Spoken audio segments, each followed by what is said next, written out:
President Ziaur Rahman পূর্বেই তিনি এই ফিলিস্তিনিকে স্বাধীন রাষ্ট্র বলেছিলেন এবং ফিলিস্তিনির ইয়াসির আরাফাতকে এই বাংলাদেশে এনেছিলেন। আজকে বাংলাদেশের সবচেয়ে সর্ববৃহৎ দল, জনপ্রিয় দল, যারা গণতান্ত্রিক এবং শান্তিপূর্ণ দল বিএনপি, সেই বিএনপি আজকে এই ইহুদি ওই ইসরায়েলের বিরুদ্ধে শান্তি র্যালি করতেছে। এই শান্তি র্যালির মাধ্যমে বিশ্ব দরবারে জানিয়ে দিতে চাই যে আমরা ফিলিস্তিনিতে শান্তি চাই, শান্তির কোনো বিকল্প নাই। এবং পাশাপাশি এই বিএনপির র্যালি থেকে বলে দিতে চাই এই ইসরায়েলি পণ্য বয়কট করতে হবে। ইসরায়েলি পণ্য আমরা কেউ গ্রহণ করব না, ব্যবহার করব না, বিকল্প করব।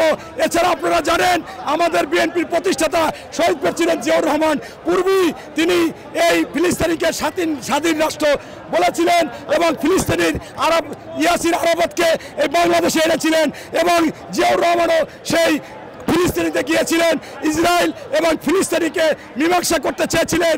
এর আগে ইরাক ইরান যুদ্ধ থামিয়ে তাদের মধ্যে সমঝোতা করেছিলেন। পরবর্তীতে নির্মম পরিহাস, তিনি শহীদ হয়েছে, তাই হয়নি। তারপরেও আজকে আমরা মনে করি যে ওখানে শান্তি আসতে হবে, ইসরায়েলকে নিষিদ্ধ করতে হবে। ইতিমধ্যে ফিলিস্তিনিকে ফ্রান্স তারা স্পষ্টভাবে স্বাধীন রাষ্ট্র ঘোষণা করেছে। আমি আশা রাখি অল্প 2-4 দিনের মধ্যেই সারা বিশ্বে আপনার এই ফিলিস্তিনিকে স্বাধীন রাষ্ট্র ঘোষণা করবে এবং এই ইসরায়েলকে কোনোভাবে মেনে নেওয়া যাবে না।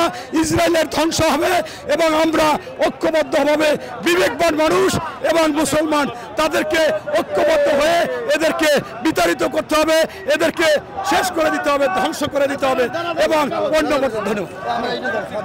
ফিলিস্তিনের উপরে যে নির্মম অত্যাচার চলছে, যে জেনোসাইড চলছে, উই কন্ডেম ইট। আমরা তার বিরুদ্ধে সবসময় দাঁড়িয়েছি। আমরা যে কোনো অন্যায়ের বিরুদ্ধে রাস্তায় নেমেছি, সবসময় প্রোটেস্ট করেছি, সামনেও সেটা করব।